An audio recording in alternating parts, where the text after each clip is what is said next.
Assalamualaikum warahmatullahi wabarakatuh. Alhamdulillahirabbil alamin. Alhamdulillahilladzi hadana li hadza wa ma kunna linahtadiya laula an hadanallah. Laqad ja'at rusulu rabbina bil haqq wa nudu an tilkumul jannah uristumuha bima kuntum ta'malun. Asyhadu an la ilaha illallah wa asyhadu anna Muhammadar Rasulullah sallallahu alaihi wasallam wa ala alihi wa ashabihi amma ba'da.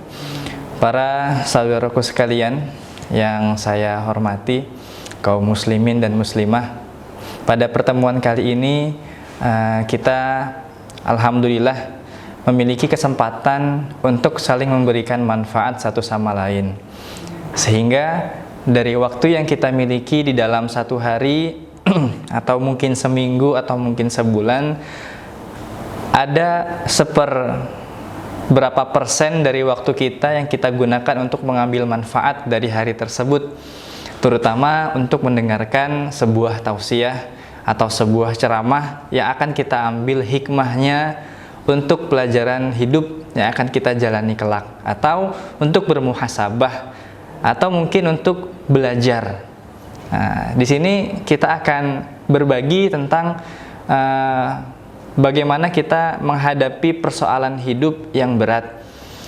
Step pertama yang harus kita lakukan ketika menjalani kehidupan yang begitu berat, kita langkahkan itu apa?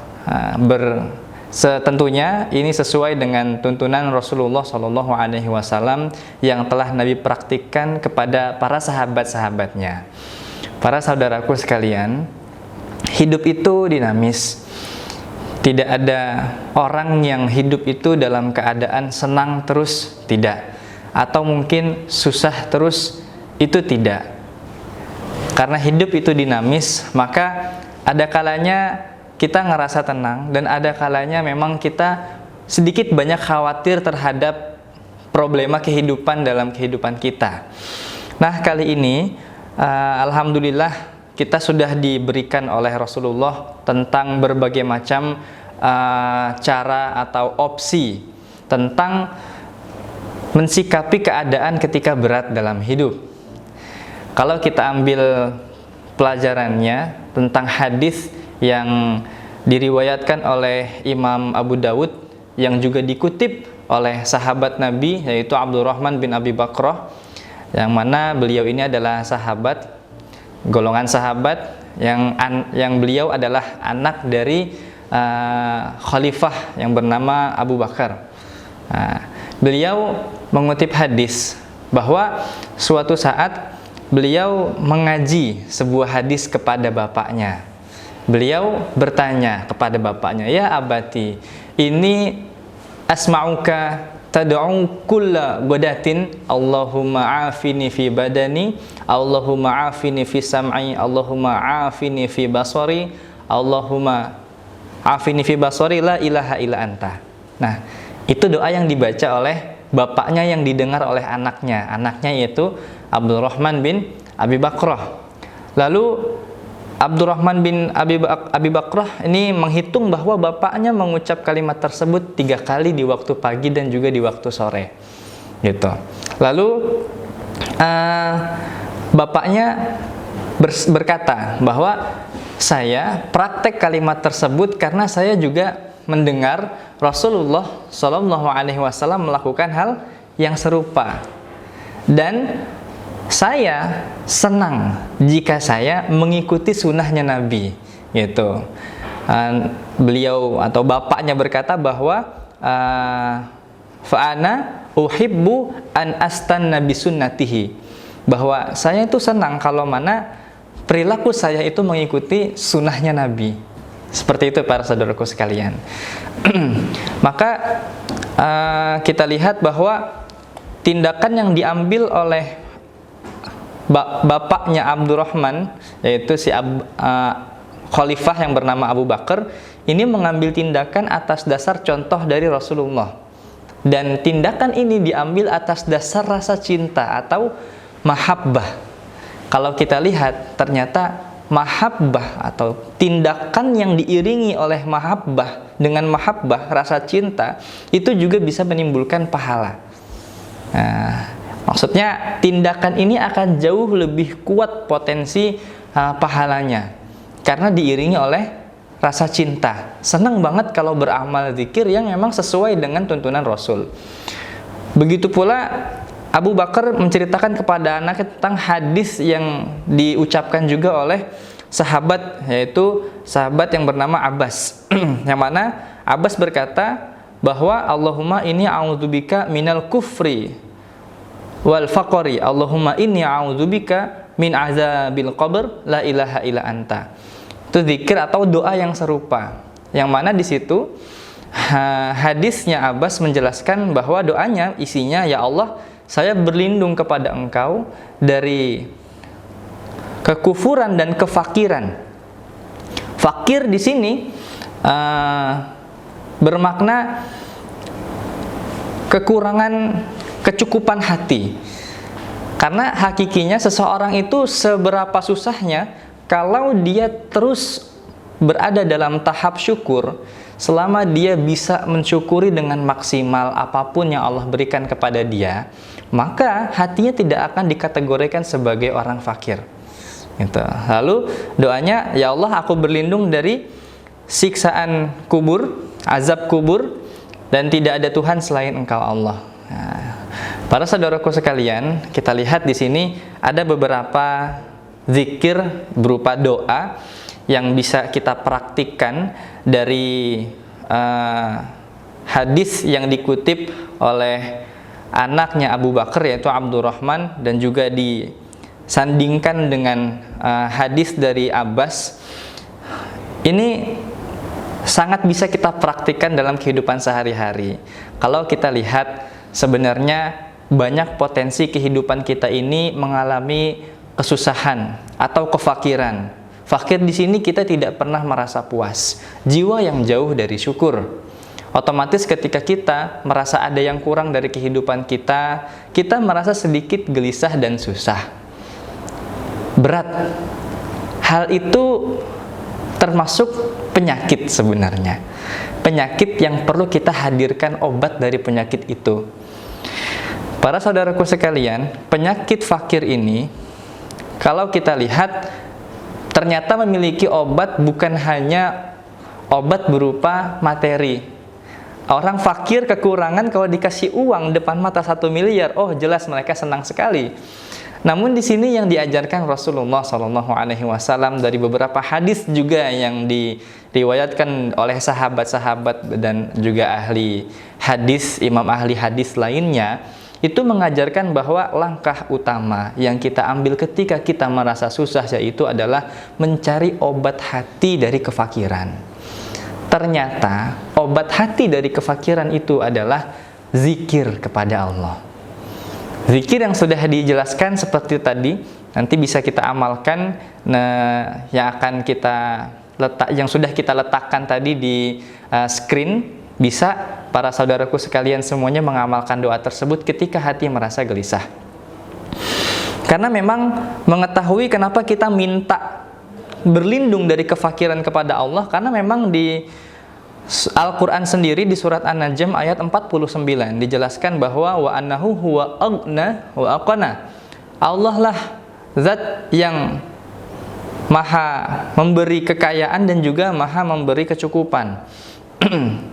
Di sini kita mengetahui bahwa Allah Maha Kuasa. Allah begitu sangatlah mampu untuk memberikan seorang hamba ini kekayaan dan juga sifat qanaah di dalam hati. Kekayaan dan kecukupan atau sifat qanaah ini, itu ternyata para saudaraku sekalian bukan berarti kaya dengan konotasi hura-hura dengan materi yang begitu besar. Bukan.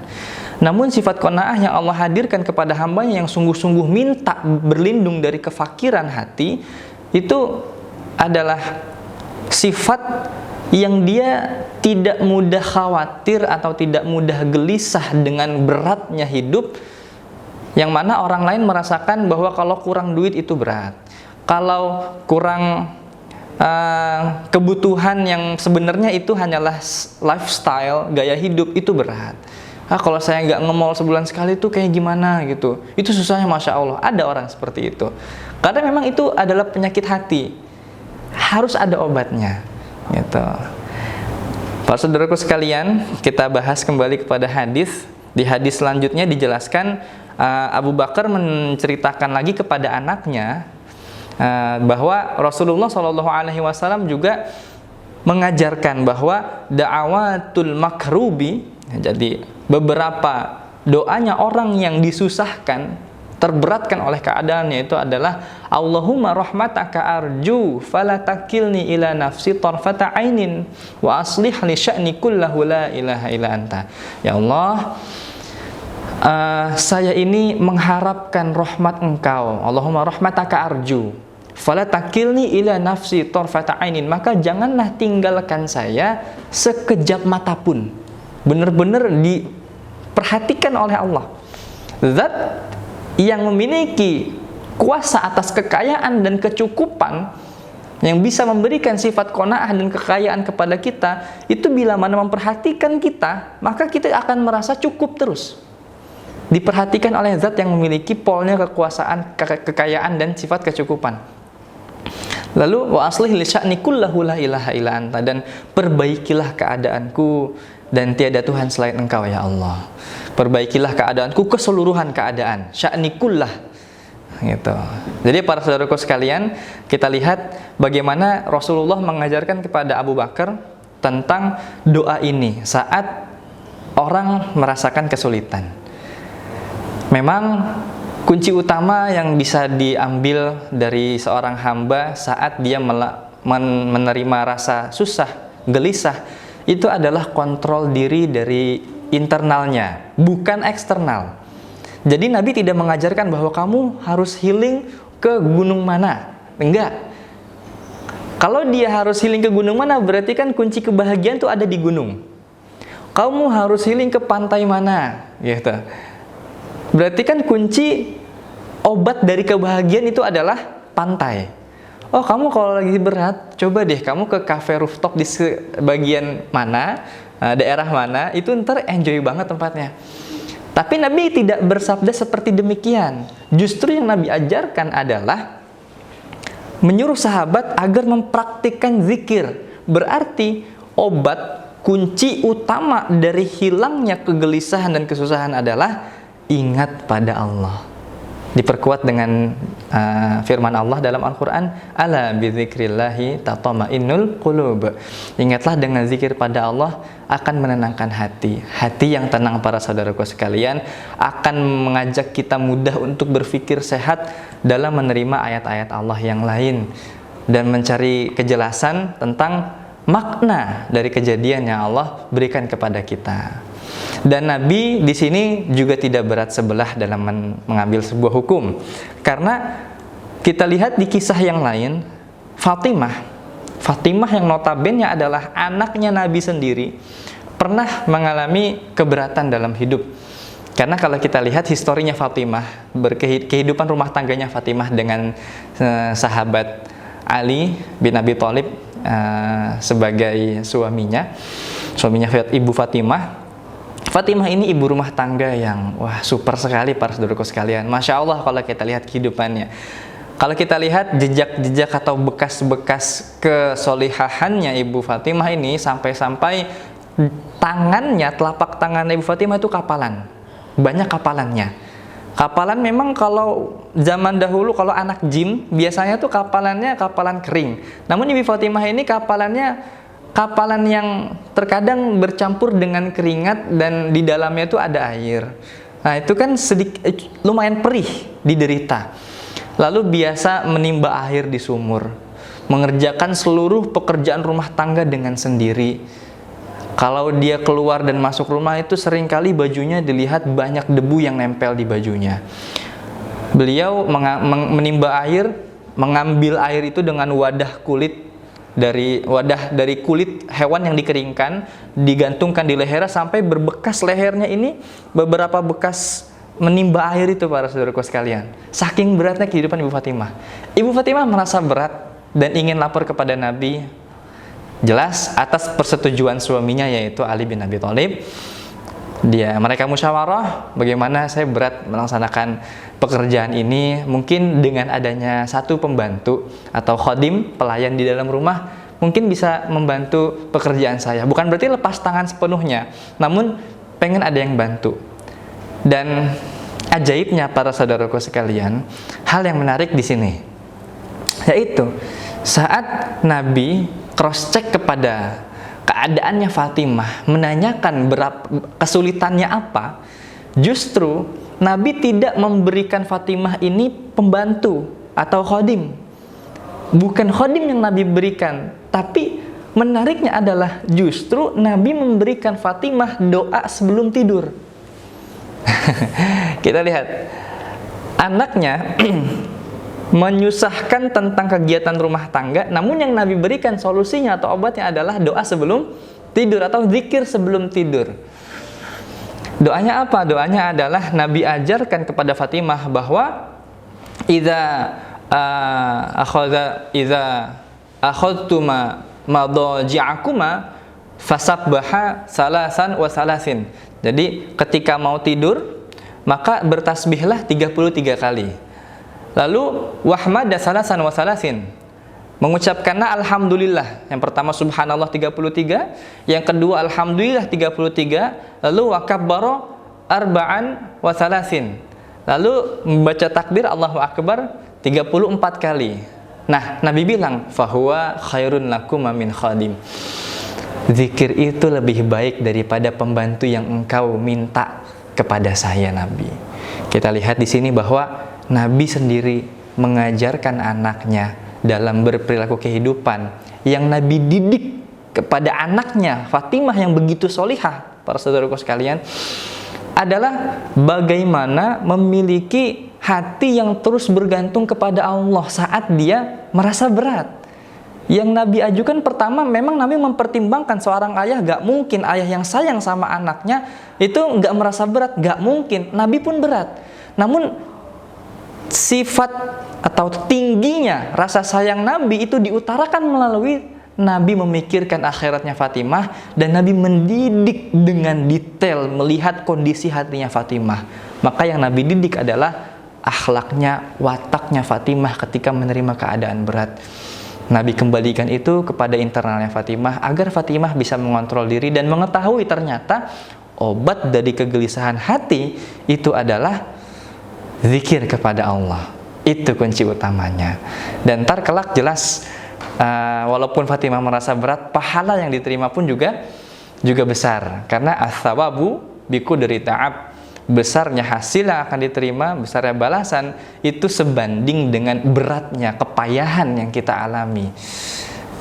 Dan memang semuanya perlu pertimbangan. Bukan berarti ibu rumah tangga yang di rumah gak boleh punya pembantu. Oh, pemahamannya bukan seperti itu. Pembantu atau tidaknya, adanya pembantu atau tidaknya dalam rumah kita itu bergantung dengan kebijaksanaan kepala keluarga dan juga seorang istri di dalam rumah. Mereka berhak bermusyawarah karena memang menyesuaikan situasi yang ada. Nabi berbicara kepada Fatimah memberikan solusi seperti itu karena Nabi tahu kualitas Fatimah seperti apa. Kualitas kesolihahannya Fatimah yang seperti itu gak Nabi anggap remeh. Nabi tahu kualitas Fatimah bagus banget. Makanya Nabi didik dengan pola didik yang lebih tinggi kualitasnya, lebih baik menurut pandangan Nabi kepada Fatimah. Kita pun memiliki kadarnya masing-masing. Kalau kita tidak mampu menyamainya, minimal hati kita berkeinginan, pengen banget seperti itu. Namun keadaannya tidak bisa. It's okay, tidak masalah bila kita mengambil pembantu untuk meringankan pekerjaan kita agar tidak banyak hal yang terlewatkan, tidak banyak kemudorotan, hidup kita pun terasa nyaman untuk beribadah. Cukup sekian para saudaraku sekalian, semoga Allah memberikan kita hati yang lega dan pikiran dan hati yang selalu bergantung diri kepada Allah tentang apapun permasalahan hidup yang ada, sehingga kita bisa merasakan ketenangan kehidupan yang hakiki, yang mana kebahagiaan dan ketenangan yang kita terima tidak kita gantungkan kepada aspek duniawi, namun kita gantungkan kepada Allah. Cukup sekian, semoga bermanfaat. Akhir qauli hadza, wassalamualaikum warahmatullahi wabarakatuh.